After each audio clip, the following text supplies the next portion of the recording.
What's going on, guys? Got another video that you never need until you need it, and then once you need it, here it is. Got a 2016 Nissan Sentra. Bought it secondhand. The guy gave me this key. Okay, this is the only key I got with the vehicle. I got it cheap because here's why. You put the key in, it doesn't budge. You can't turn it. It's stuck in the lock position. Can't turn it at all. Took the whole column apart to start diagnosing it, see if maybe it was the immobilizer, which is what this is. This part reads an RFID chip in the head of this key, and it tells the vehicle, yes, the key is present, start the vehicle. So I thought it was weird it wouldn't turn out of the lock position, because usually if the transponder's bad, you can still turn it to accessory.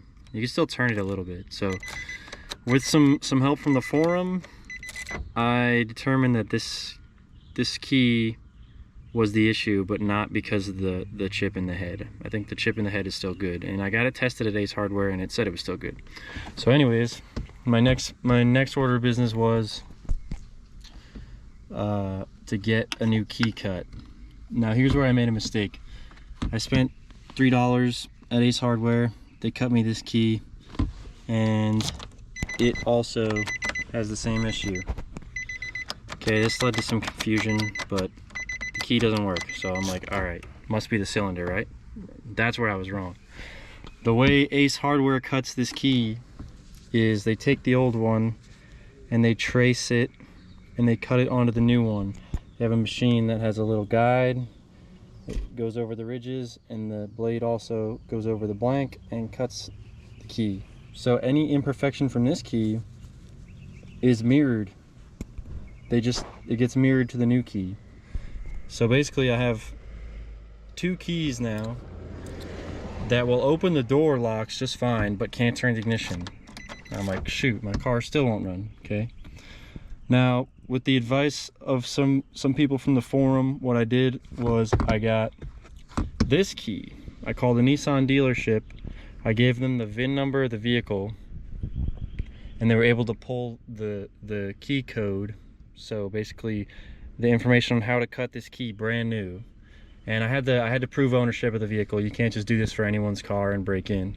You have to prove you own the vehicle. So I brought my title, I brought my bill of sale, everything in. They cut me a brand new key. Lo and behold, key turns now. Only issue being, this is a $10 door key, as opposed to the dealership wanting $170 or something for a new transponder key. So eventually I'll get a legit key, a legit transponder key, but in the meantime, a little trick I can do is I can use the door key that I just got cut to turn the ignition, and as long as the old key with the transponder in the head is present close enough to this immobilizer here, I'll be able to start the car up. And there it is, and it doesn't matter at that point if you put the key in the cup holder or what you do with it, but the car runs now. I can drive around just fine, and that solved my issue. It got a little confusing in the heat of the moment because both of these keys actuate the door locks just fine, but they won't turn the ignition. So what I'm kind of guessing is the ignition has tighter tolerances as far as, you know, only accepting the perfect key. So when I got a brand new one cut, it starts right up. So I'm gonna be right back and show you my solution to make this a little more convenient until I can get a new key. Okay, so this is my solution right here. Angle grinder. Got the flapper on there now, but I started with a cutoff wheel. Any kind of Dremel, anything you can that'll cut metal. Grab it with some vice grips, the old key. Okay, cut it off.